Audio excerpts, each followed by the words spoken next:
நடிகை சுஜாதா வரலாறு. சுஜாதா எந்த ஊரை சார்ந்தவங்க, இவங்க சினிமா துறைக்கு வந்தது எப்பொழுது, இவங்க தமிழ் சினிமாவில் அறிமுகமாகறதுக்கு முன்னமே மலையாள படங்களில் நிறைய நடித்திருக்கிறாராம். அந்த படங்கள்லாம் ஒரு மாதிரியான படங்கள் அப்படின்னு சொல்கிறாங்களே, அந்த படங்களுடைய விவரங்கள், இவங்க தமிழ் சினிமாவில் பாலச்சந்திரால் அறிமுகப்படுத்தப்பட்ட பின் சிவாஜி, ரஜினிகாந்த், சிவகுமார் அப்படின்னு முன்னணி ஹீரோக்களோட அவர் நடித்திருக்கிறாங்க. அந்த எல்லா ஹீரோக்களும் சுஜாதாவை பற்றி சொல்லுகிற விஷயம் என்ன, இவங்க ரொம்ப பீக்கில் இருக்கும் பொழுதே காதலித்து திருமணம் செய்து கொண்டாங்க. அந்த திருமண வாழ்க்கை ரொம்ப மர்மம் நிறைந்தது அப்படின்னு சொல்கிறாங்க. இவங்க திருமணத்திற்கு அப்புறம் இவங்களை நடிக்கிறதுக்காக யாராவது தொடர்பு கொண்டா அவ்வளோ எளிதாக தொடர்பு கொள்ள முடியாதான், எந்த மீடியாக்கள்கிட்டையும் பேசுகிறது கிடையாதான். ஒருவேளை இவங்களை யாராவது தடுத்திருப்பாங்களா, இவங்களுடைய திருமண வாழ்க்கையில் இவங்க ரொம்ப கொடுமையை அனுபவித்ததாக சொல்கிறாங்க. அந்த விஷயங்களையும், இவர் திடீரென்று உடல் நலக்குறைவால் இறந்து விட்டார் அப்படின்னு செய்தி வந்தது, இவருடைய ரசிகர்கள்லாம் அதிர்ச்சியில் உறைந்தே போனாங்க. அந்த சம்பவத்தையும், இன்னும் சுஜாதாவுடைய வாழ்க்கையில் நிறைய அவரே பகிர்ந்து கொண்ட நிறைய சுவாரஸ்யமான விஷயங்கள் இருக்கிறது. இந்த சேனலை நீங்கள் சப்ஸ்கிரைப் பண்ணலைன்னா, உங்களுக்கு பிடிச்சிருந்தா சப்ஸ்கிரைப் பண்ணுங்கள், உங்கள் நண்பர்களுக்கும் இதை ஷேர் பண்ணுங்கள். இதில் இருக்கிற நிறை குறைகளையும் எனக்கு கமெண்ட் பண்ணுங்கள். கேரளத்தை பூர்வீகமாக கொண்ட சுஜாதாவுடைய சொந்த பெயர் விஜயலட்சுமி. இவர் 1952 டிசம்பர் 10 இலங்கை யாழ்ப்பாணத்தில் தெல்லிப்பளை அப்படிங்கிற ஊரில் பிறந்திருக்கிறார். அந்த காலத்தில் இந்தியாவிலிருந்து ஆசிரியர்கள் யாழ்ப்பாணம் சென்று வேலை செய்து வந்தாங்க. சுஜாதாவின் தந்தை சங்கரன் மேனன் கேரளத்திலிருந்து தெல்லிப்பளை மகாஜன கல்லூரியில் விலங்கியல் ஆசிரியராக 1956 வரை வேலை செய்திருக்கிறார். பின்னர் தென்பகுதியில் உள்ள காலியில் வேலை செய்தார். சுஜாதாவும் அங்கு 10ஆம் வகுப்பு வரை படித்திருக்கிறாங்க. 14ஆம் வயதில் குடும்பத்தோட கேரளத்திற்கு திரும்பி இருக்கிறாங்க. அங்கு தனது குடும்பத்தினருடன் குடியேறிய சுஜாதா சிறிது காலம் தையல் வேலை செய்து வந்திருக்கிறாங்க.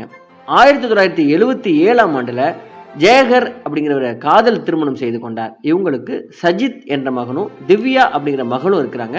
திவ்யா மருத்துவராக பணிபுரிந்து வருகிறார்கள். முதலாக போலீஸ் ஸ்டேஷன் அப்படிங்கிற மலையாள நாடகத்தில் இவர் நடித்தார். 1971ஆம் ஆண்டில் இயக்குனர் ஜோஸ் பிரகாஷ் தபஸ்னி அப்படிங்கிற மலையாள படத்தில் சுஜாதாவை அறிமுகம் செய்து வைத்தார். 1972ஆம் ஆண்டில் கே பாலச்சந்தர் இயக்கத்தில் அவள் ஒரு தொடர்கதை அப்படிங்கிற படத்தில் தமிழில் அறிமுகமாயிருக்கிறார். அந்த படம் மிகப்பெரிய வெற்றி பெற்றதை தொடர்ந்து சுஜாதா தமிழ் பட உலகில் ரொம்ப பிரபலமானார். இந்த தமிழ் சினிமாவில் அறிமுகமான பாலச்சந்திரன் எப்படி செலக்ட் பண்ணார் அப்படிங்கிறத சுஜாதா அவர்களே பகிர்ந்திருக்கிறார். 13 வயது வரைக்கும் இவர் இலங்கையில் இருந்திருக்கிறார். அதனால சிங்கள பெண்களின் நடை, உடை, பாவனை இதெல்லாம் சுஜாதாவை ஆட்கொண்டதான். அவருடைய தாய்மொழி மலையாளம், ஆனால் அவருக்கு மலையாளம் எழுத படிக்க தெரியாதான். வீட்டில் உறவினர்கள் நண்பர்கள்ட்ட மட்டும்தான் அவங்க மலையாளத்தில் பேசியிருக்காங்க. பொது இடங்களில் சிங்களம் மற்றும் ஆங்கில மொழிகளில் நல்லா பேசுவாங்களாம். இவருடைய அப்பா ES மேனன் கொழும்புல உள்ள ராயல் கல்லூரியில் பேராசிரியராக இருந்திருக்கிறார். இலங்கையில் தமிழ் படங்கள் ரொம்ப குறைவாக தான் வருமா, அதனால ஆங்கிலம், இந்தி மற்றும் சிங்கள மொழி படங்களை தான் இவங்க அதிகமாக பார்த்து வளர்ந்துருக்கிறாங்க. இவங்க பார்த்த முதல் தமிழ் படம் எம்ஜிஆரின் தாய்க்கு பின் தாரம். 1967ஆம் ஆண்டு இவங்க அப்பா ஓய்வு பெற்ற பிறகு இவங்க குடும்பம் கேரளாவில் உள்ள எர்ணாகுளத்திற்கு குடிபெயர்ந்திருக்கிறது. எர்ணாகுளத்தில் சுஜாதா தையல் கற்று வந்திருக்கிறார். தொடர்ந்து படிக்கலாம் அப்படின்னு சுஜாதா நினைத்த போது மகளை நடிகையாக்க சுஜாதா அம்மா விரும்பி இருக்கிறாங்க.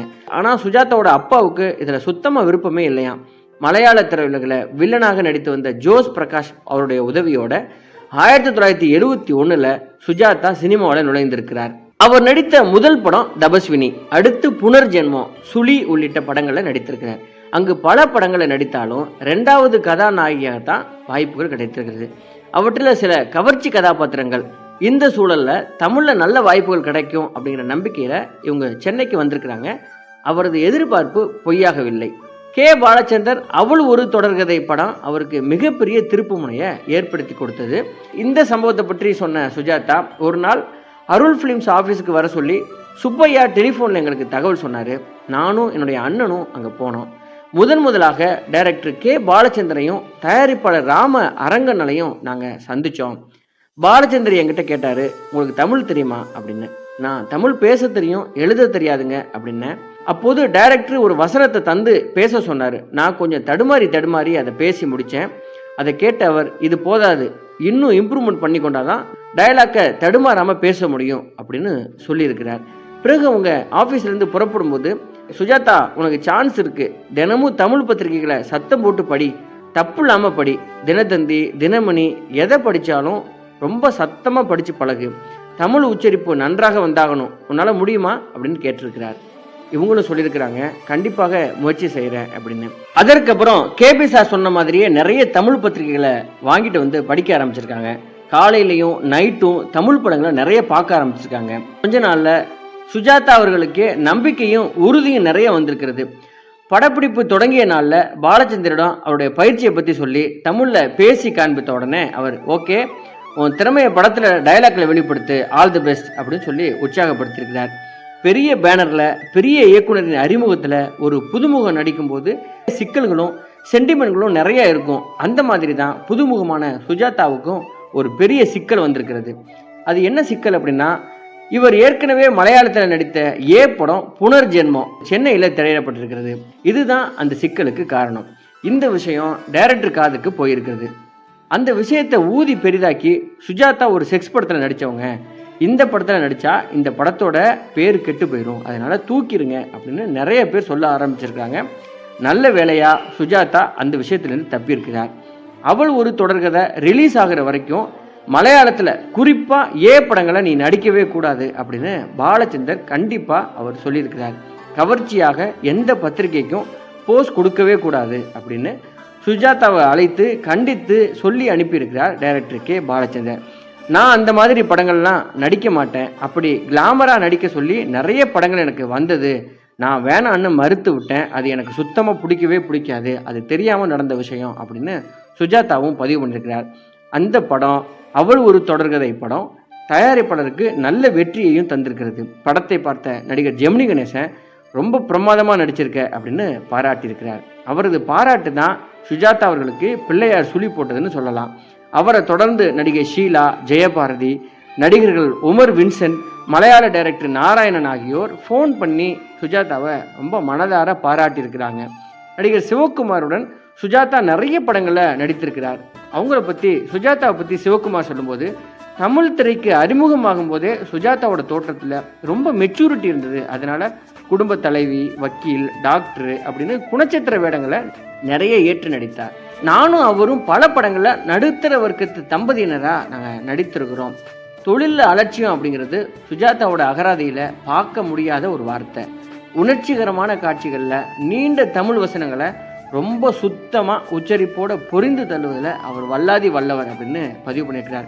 டப்பிங் பேசும்போது இவர் என்ன பண்ணுவாராம், திரையில் வரும் தன்னோட உருவத்தை பார்த்து அப்படியே உருகி கண்ணீர் விட்டு கொண்டே கதறியபடி அந்த எமோஷனல் சீன்கள்லாம் அவ்வளோ அழகாக பேசுவாராம். அந்த மாதிரி ரொம்ப எமோஷனல் டைப் இவங்க அப்படின்னு சிவகுமார் அவர்களும் பதிவு பண்ணியிருக்கிறார். திரைப்பட நடிகைகள் பலருக்கு குடும்ப வாழ்க்கை திருப்திகரமாக அமைந்ததில்லை அப்படி தான் சொல்லணும்.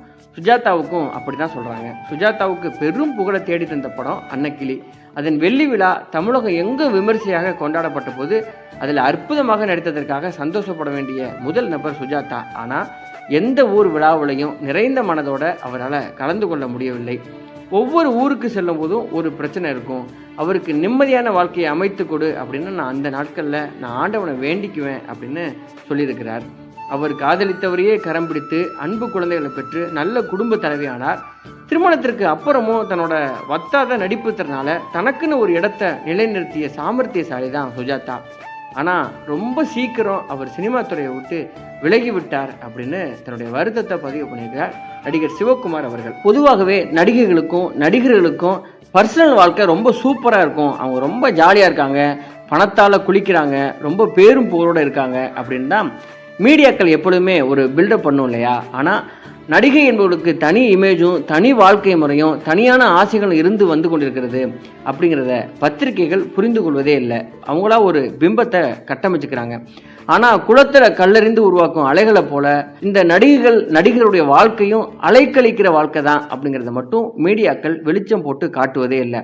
சுஜாதா அப்படிங்கிற நடிகையின் திரையுலக வாழ்க்கையின் ஒரு பக்கத்தை மட்டுமே பார்த்திருந்த திரையுலகம் மறுபக்கத்தை கடைசி வரையிலும் பார்க்கவே இல்லை. அப்படி ஒரு இரும்பு கோட்டைக்குள்ள சிக்கி கொண்டிருந்த புள்ளிமானாக இருந்திருக்கிறார் சுஜாதா அவர்கள்.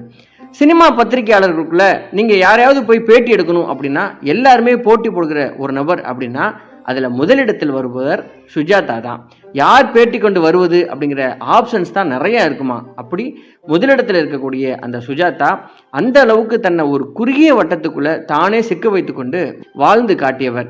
அவர் தன்னுடைய கடைசி காலகட்டத்தில் வீட்டிற்கும் மருத்துவமனைக்குமாக அவர் அலைந்திருந்த போதிலும் அது பற்றிய விஷயங்கள் கூட மீடியாக்களுக்கு பரவாமல் பார்த்து கொண்டனர் அவங்க குடும்பத்தினர். அவருடைய நீண்ட நாள் மேக்கப் மேனான சுந்தரமூர்த்தியின் நட்பு மட்டும்தான் அந்த வீட்டுக்கும் திரையுலகத்துக்கும் இருந்து வந்த ஒரே ஒரு தொடர்பு அப்படின்னு சொல்கிறாங்க. சுஜாதா தமிழில் அறிமுகமான அவள் ஒரு தொடர்கதையில் சுஜாதாவுக்கு மேக்கப் போட்டவர் சுந்தரமூர்த்தியோட அப்பா.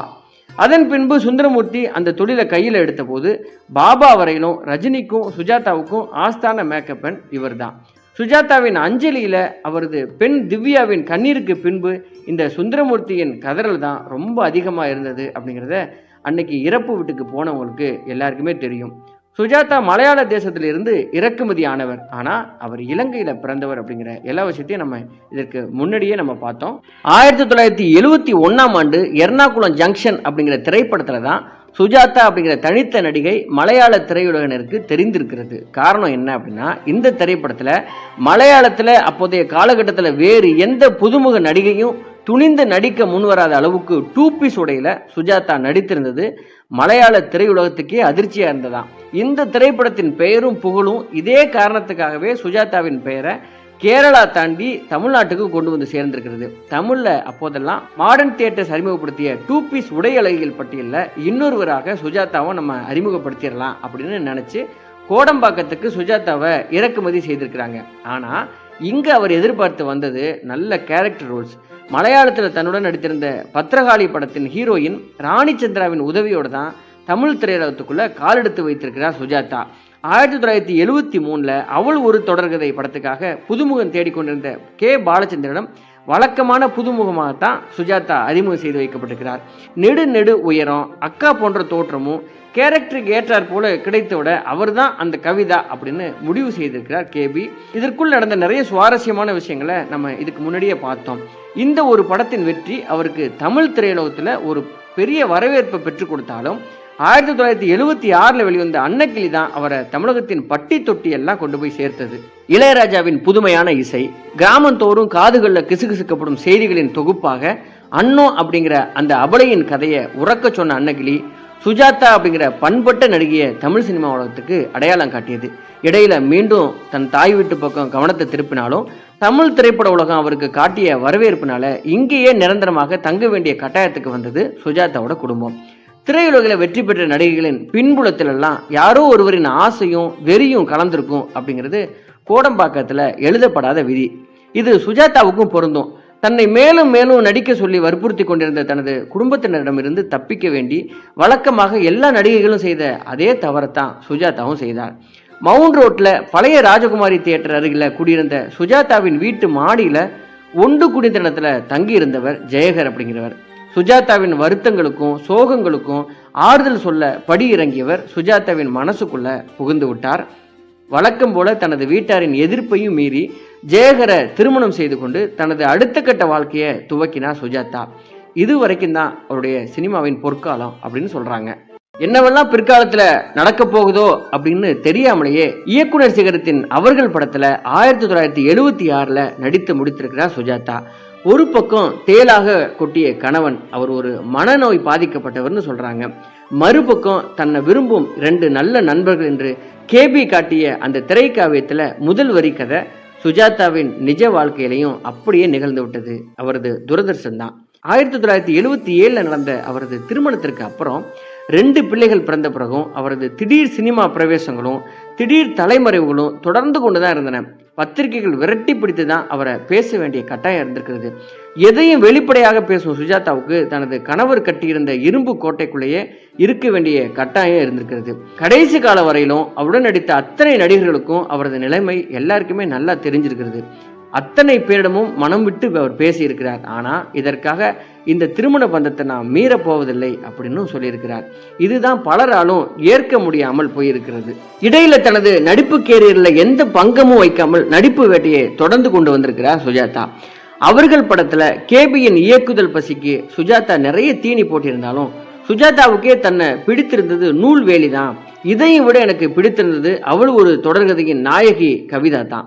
இப்படி ஒரு சகோதரி வீட்டுக்கு வீடு இருக்கிறார்களே, இவர்களை பற்றி யாருக்கு என்ன கவலை என்றெல்லாம் யோசிக்க வைத்த அந்த திரைப்படம். இதுல நிச்சயம் இவர் காட்டியிருந்த நடிப்பு பெரிய உச்சம் தான் சொல்லணும்.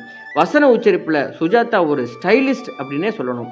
சம்பாத்தியத்துக்கு ஒரு தங்கச்சி, சமைச்சு போட ஒரு அம்மா, படுக்கைக்கு ஒரு பொண்டாட்டி, தூ வெட்கங்கட்ட ஜென்மம் அப்படின்னு ஜெய்கணேசை பார்த்து பொறுமை தள்ளும் சுஜாதாவோட வசன உச்சரிப்பை இன்னைக்கு பார்த்தாலும் நம்மையும் சேர்த்தே சொல்லியிருப்பது போல அவ்வளவு பாவனையோட கலந்து அவர் பேசியிருப்பார். இதே போன்றுதான் அந்தமான் காதலி படத்தின் இறுதி காட்சியிலையும் நடிகர் திலகம் சிவாஜி கணேசனையே பந்தாடி இருப்பார்.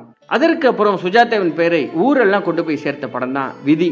தன்னை கெடுத்தது, பிள்ளையையும் கொடுத்தது இதோ இந்த டைகர் தயாநிதி தான் அப்படின்னு கோர்ட்ல வாதாடி கொண்டிருக்கும் ஜெய்சங்கரை பார்த்து கை நீட்டி சொல்லுகிற அந்த காட்சியை யாராலும் மறக்கவே முடியாது. பட்டி தொட்டியெல்லாம் விதி படத்தின் ஆடியோ கேசட்டுகள் பட்டையை கிளப்பிய போது சுஜாதாவின் அனல் தெரித்த வசன காட்சிகளே படத்திற்கு மீண்டும் மீண்டும் கூட்டத்தை திரட்டி கொண்டு வந்ததுன்னு சொல்லலாம். அதற்கு அப்புறம் ஹீரோயின்களாக இளையவர்களும் எதற்கும் துணிந்தவர்களுமாக நிறைய பேர் அறிமுகமானவுடன் தன்னுடன் அறிமுகமான கமல், ரஜினிக்கே அம்மா வேடம் போடவும் சுஜாதா தயங்கவே இல்லை. தமிழ் சினிமா தவிர்த்து தெலுங்கு, கன்னடம் உலகத்திலையும் சுஜாதாவின் நடிப்புலகம் விரிந்தது. தெலுங்குல நாகேஸ்வர ராவ், கிருஷ்ணா, சோபன் பாபு அப்படிங்கிற மூத்த நடிகர்களுக்கு ஜோடியாக பல படங்கள்ல ஆடி முடித்தார் சுஜாதா. தமிழோட தெலுங்குல தான் மிக அதிக படங்கள்ல ஹீரோயினாக நடித்திருக்கிறார் சுஜாதா. அதற்கு பின்பு தெலுங்கு ஹீரோக்கள் அத்தனை பேருக்கும் அம்மாவாக வேஷம் போட்டு ஓய்ந்தே விட்டார்.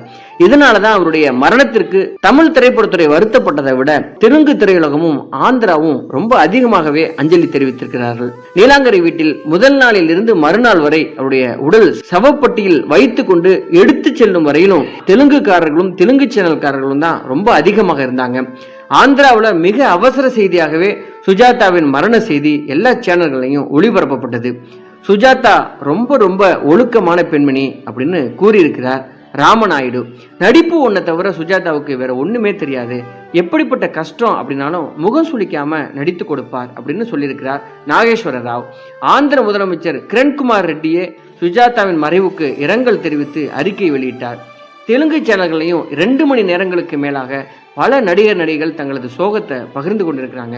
ஆனால் தமிழ் சேனல்கள் தேர்தல் வேலைகளில் மும்முரமாக இருந்ததுனால நீலாங்கரை வரைக்கும் போய் படம் எடுக்க வேண்டுமா அப்படின்னு அவங்க எல்லாருமே இதை தவிர்த்திருக்கிறாங்க. ஆனால் இந்த தமிழ் திரையுலகத்தில் ஒரு 25 ஆண்டுகள் முடிசூடா ராணியாகவே அவங்க ஆட்சி பண்ணாங்க அப்படிங்கிறத யாராலும் மறுக்கவே முடியாது. நடிகை குட்டி பத்மினி அவர்கள் இந்த சுஜாதா வீட்டுக்கு எதிரில் இருந்தவராம். ஒரு முறை சுஜாதா அவர்கள் அவங்க வீட்டில் கதறி அழுவதை கேட்டு குட்டி பத்மினியும் அவங்க அம்மாவும் ஓடி போய் பார்த்துருக்காங்க. சுஜாதாவின் கணவர் ஜெயகர் தன்னுடைய பெல்ட்டால சுஜாதாவை அடித்து கொண்டிருக்கிறத பார்த்து இவங்க பதறி இருக்கிறாங்க. சுஜாதா எதையுமே சொல்லாம ரொம்ப பொறுமையாக உட்கார்ந்தபடி அடியையும் வாங்கி கொண்டு அழுது கொண்டே இருந்திருக்கிறார்கள். இந்த கொடுமையான விஷயத்தை குட்டி பத்மினி அவர்கள் பதிவு செஞ்சிருக்கிறாங்க. அவங்க இறப்பதற்கு சில வருடங்களுக்கு முன்பாக பின்னணி பாடகி எஸ் ஜானகியின் பொன் விழாவையொட்டி சென்னையில் ராடன் மீடியாஸ் ஏற்பாடு செய்திருந்த பாராட்டு விழாவிற்கு ஜானகியை வாழ்த்த சுஜாதாவை அழைக்க ரொம்ப பெரும் பாடுபட்டிருக்கிறாங்க. அந்த கூட்டத்தில் ரொம்ப ரத்தன சுருக்கமாக தனது பேச்சை முடித்து கொண்டு ரொம்ப விரைவாகவே வெளியேறிய சுஜாதாவை பார்த்தபோது எல்லாருக்குமே ஆச்சரியமாக இருந்திருக்கிறது. கடைசியாக சுஜாதா கலந்து கொண்ட நிகழ்ச்சி இதுவாகத்தான் இருக்கும் அப்படின்னு சினிமாக்காரர்கள் பதிவு பண்றாங்க. ஆனா இதற்கு முன்பாக ஒரு முறை அவர் பத்திரிகையாளர்களின் முன்னிலையில தோன்றியிருந்தார். அது நடிகர் திலகம் சிவாஜியின் மரணத்தின் போது. சிவாஜியின் உடல் தகனம் நடைபெற்ற நாளன்று காலையில் பாண்டி பஜார் அருகே தமிழ் திரைப்பட நடிகர் நடிகைகள் எல்லாருமே கருப்பு பேட்ஜ் அணிந்து ஊர்வலமாக சிவாஜியின் வீடு நோக்கி நடந்து போனாங்க. அந்த ஊர்வலத்தின் முன் வரிசையில மனோரமாவுடன் கைகோர்த்து தலையை குனிந்த நிலையிலேயே சுஜாதாவும் வந்து கொண்டிருக்கிறார். சிவாஜியின் வீட்டு முகப்புல வைக்கப்பட்டிருந்த சிவாஜியின் உடலுக்கு மாலை அணிவித்த கையோடு பட்டென்று சிவாஜியின் வீட்டுக்குள்ள போய் பதுங்கி விட்டார் சுஜாதா. அவரிடத்துல இரங்கல் செய்தி கேட்பதற்காக எல்லா சேனல்காரர்களும் சிவாஜியின் வீட்டை சுற்றி சுற்றி தேடி அலைந்ததை எல்லாருமே பார்த்துருக்கிறாங்க. சில நடிகர் நடிகைகள் லாரியில சிவாஜியின் உடலுக்கு பின்னால் சென்ற போதாவது வருவார் அப்படின்னு எதிர்பார்த்து காத்திருந்தாங்க. ஆனால் சுஜாதா அவர்கள் அந்த நிமிடமே அவருடைய வீட்டிற்கு சென்று விட்டார். சுஜாதா நடிக்கிற வரையிலும் அவரது கால் ஷீட்டை அவரது கணவர் ஜெயகர் தான் கவனித்துக் கொண்டாராம். ஜெயகரையே போன்ல பிடிப்பது ரொம்ப கஷ்டம் அப்படின்றாங்க. சுஜாதா தான் நடிக்க வேண்டும் என்றால் சுஜாதா தான் வேணும் அப்படின்னு கேட்டால் எல்லா தயாரிப்பு நிர்வாகிகளும் ஒரு கட்டத்தில் அழுத்துக்கொள்ள ஆரம்பித்து விட்டார்களாம். ஏன்னா அவங்கள பிடிக்கிறதே ரொம்ப கஷ்டம். பத்திரிகைகளுக்கு பேட்டி, அனாவசியமான அரட்டைகள் அப்படின்னு எதற்குமே இடம் கொடுக்காம இருந்த சுஜாதாவை அவங்க கணவர் ரொம்ப சந்தேகப்பட்டிருக்கிறார். அவரே கூட அழைத்து போயிருக்கிறார். அவர் மீறி பத்திரிகையாளர்கள் நெருங்க முடியாமல் தவித்து பின்பு அதையே குற்றம் சாட்டி பத்திரிகைகள்லாம் பகிரங்கமாகவே எழுதிய பின்பு கூட சுஜாதாவே இதற்கு மறுப்பளிக்க கூட மறுத்து விட்டிருக்கிறார். அதற்கு காரணம் அவருடைய கணவர் ஜெயகர் ரொம்ப கொடுமைக்காரராக இருந்திருக்கிறார். இப்படி தான் நடிக்கணும், இதெல்லாம் பண்ணக்கூடாது, இவருக்கெல்லாம் பேசக்கூடாது அப்படின்னு எல்லா கட்டத்திலையும் அவரை சுற்றி ஒரு பெரிய இரும்பு வேலியையே போட்டிருக்கிறார். மீறி சுஜாதாவை தேடி வீட்டிற்கு சென்றவர்களை கூட ஜெயகரே வரவேற்று பத்திரிகையாளர்களின் தோளில் கை போட்டு, மேடம் இப்போ தூங்குறாங்க, ஃபோனில் பேசிட்டு வாங்க அப்படின்னு சொல்லியோ, இல்லை எங்கேயாவது போயிட்டாங்க அப்படின்னு பொய் சொல்லியோ வாசல்லையே வைத்து திருப்பி அனுப்பிய கதை தமிழ் திரையுலகில் நிறைய இருக்குது அப்படின்னு சொல்கிறாங்க. அப்படி இருந்தும் சில சமயங்களில் தேர்ந்தெடுத்த சில மூத்த பத்திரிகையாளர்களுக்கு மட்டும்தான் பேட்டி அளித்திருந்த சுஜாதா தனது கணவர், குழந்தைகள், குடும்பம் பற்றி மட்டும் அவங்க மூச்சு விட்டதே இல்லை. கிட்டத்தட்ட அவர் இறப்பதற்கு முன்பு ஏறக்குறைய 5 ஆண்டு காலமாக ஹவுஸ் அரெஸ்ட் என்ற நிலையில தான் அவர் இருந்திருக்கிறார். கடைசியாக சுஜாதாவை பார்க்கும்போது சுஜாதா பிணமாகத்தான் இருந்திருக்கிறாங்க. பாலச்சந்திர சார்கிட்ட பல்வேறு சந்திப்புகளையும் பேட்டிகளையும் எல்லாருமே கேட்குற ஒரு கேள்வி, அதுக்கு பின்னாடி அந்த கவிதா என்ன சார் ஆனாங்க அப்படின்னு அவள் ஒரு தொடர்கதை படத்தோட கேரக்டரை பற்றி கேட்பாங்க. ஏன் அப்படியே அவங்கள நிறுத்திட்டீங்க சார், அடுத்த பாகம் வருமா, எப்படிப்பட்ட கேள்விகள் கட்டாயம் இடம் பிடித்திருக்கும். இன்றைக்கும் அதே கேள்விகள் நிறைய துரத்தி கொண்டே இருக்கிறது. அந்த கவிதா நிஜத்திலையும் ஏன் இப்படி இருந்தாங்க, சுஜாதா நிஜத்திலையும் ஏன் இப்படி இருந்தாங்க, ஏன் இப்படி திடீர்னு மறைந்தாங்க, ஏன் யாருக்கிட்டையுமே எதையுமே சொல்லலை அப்படின்னு அவங்க கூட நடித்தவர்களும் அவங்க கூட பழகியவர்களும் அவங்கள சுற்றி இருந்த எல்லாருக்குமே இந்த கேள்வி மர்மமாகவும் ரொம்ப துயரமாகவும் சுற்றி கொண்டே இருக்கிறது. 2011 ஏப்ரல் 6 அன்று இருதய நோயால் அவருடைய உடல்நிலை மோசமடைந்ததால் அவர் மாரடைப்பு ஏற்பட்டு மரணம் அடைந்திருக்கிறார். சினிமாவில் ஜெயித்த எத்தனையோ நடிகர்களுக்கு தன்னுடைய தனிப்பட்ட வாழ்க்கையில் அவங்க நினைத்தபடி வாழ முடியலன்னா கூட பரவாயில்ல, ரொம்ப சராசரியான வாழ்க்கை கூட கிடைக்காம தான் அவங்க இறந்து போயிருக்கிறாங்க. அந்த மாதிரி தான் மிகப்பெரிய தடம் பதித்து விட்டு சென்று இந்த சினிமா உலகில் தனக்கென ஒரு வரலாறை நிரந்தரமாக எழுதினவங்க தன்னுடைய சொந்த வாழ்க்கையில் ஒரு சாதாரண சந்தோஷத்தை கூட அனுபவிக்காமலேயே இறந்து போயிருக்கிறார் நடிகை சுஜாதா அவர்கள். இது ரொம்ப துயரம் தோய்ந்த ஒரு கதை தான். இதுவே பெரும் நடிகை சுஜாதாவுடைய வாழ்க்கை வரலாறு. நன்றி, வணக்கம்.